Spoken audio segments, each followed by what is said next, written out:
പെങ്ങന്മാരെ വിളിച്ച് ഈ ഒരു വിഷയം ഇപ്പം ഷൈൻ്റെ ഒരു മാറ്റം കണ്ടിട്ട് പെങ്ങന്മാര് വിളിക്കുന്നുണ്ടല്ലോ. ഞാനിപ്പോ തന്നെ എല്ലാവരോടും നടന്നു ചോദിക്കണേ, എന്നെ മാറിയിട്ടില്ലേ അവൻ തന്നെ ചോദിക്കുന്നുണ്ട് ഇപ്പൊ. കാരണം അവർക്കും നല്ല സന്തോഷമായി. ഞാൻ എന്റെ ഉള്ളിൽ തന്നെ ഉണ്ടാക്കണം. ഇവിടെ നമ്മുടെ രാത്രി 8 മണിയാകുമ്പോഴാണ് അവൻ ചിലപ്പോ പെങ്ങന്മാരെ വിളിക്കണമെന്ന് പറയാം. 8 മണിക്ക് വിളിക്കുമ്പോ അവിടെ 2 മണി 3 മണിയാണ്.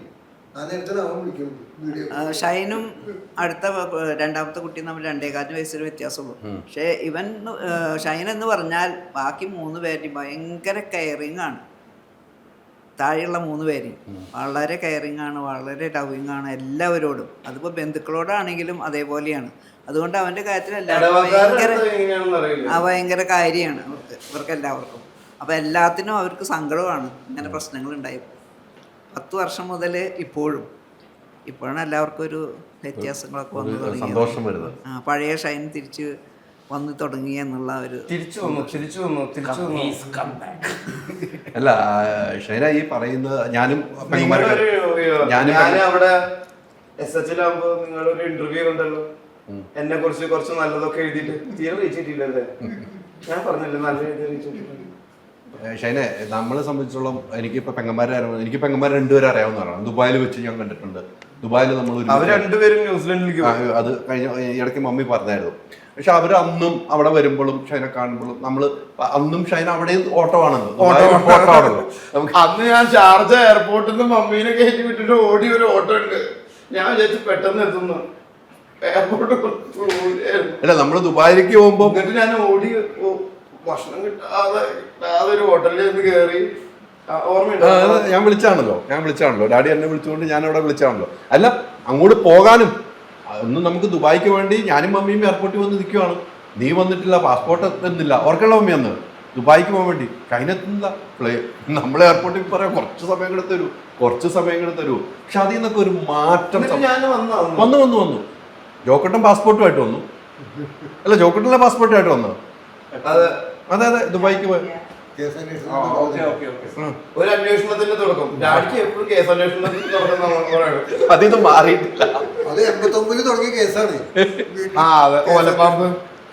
അത് അന്ന് ഡാഡി പറഞ്ഞു ഓലപ്പാമ്പ് എത്ര കണ്ടിട്ടുണ്ടെന്ന് പറഞ്ഞു. അത് കണ്ടായിരുന്നല്ലോ അല്ലേ? അത് കണ്ടായിരുന്നു. അത് ഓലപ്പാമ്പ് വേറൊന്നുമില്ല. ഡാഡിയുടെ ചേട്ടൻ ജോണി വധക്കേസ് എന്ന് പറഞ്ഞൊരു കേസ് ഉണ്ടായിരുന്നു പണ്ട്. ഡാഡിയുടെ ചേട്ടനാ ചാവക്കാട് അങ്ങാടിയിലെ പച്ചക്കറി വിൽക്കുന്ന ജോണിനെ വെടിവെച്ച് കൊന്ന ഒരു കേസുണ്ട്. അന്ന് ഡാഡി മമ്മിയാണ് പിന്നാലെ നടന്ന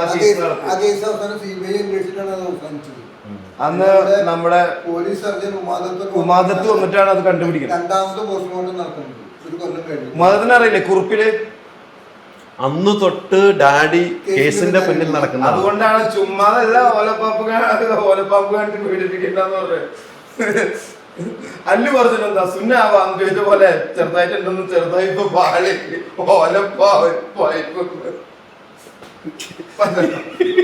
അല്ലു പറഞ്ഞിട്ടുണ്ട് സുന്നാവ. അതാണ് ഞാൻ കണ്ടതിന് ഏറ്റവും വലിയ 4 ദിവസം വീട്ടിൽ പുറത്തേക്ക് ഇറക്കാൻ പറ്റിയിട്ടില്ല.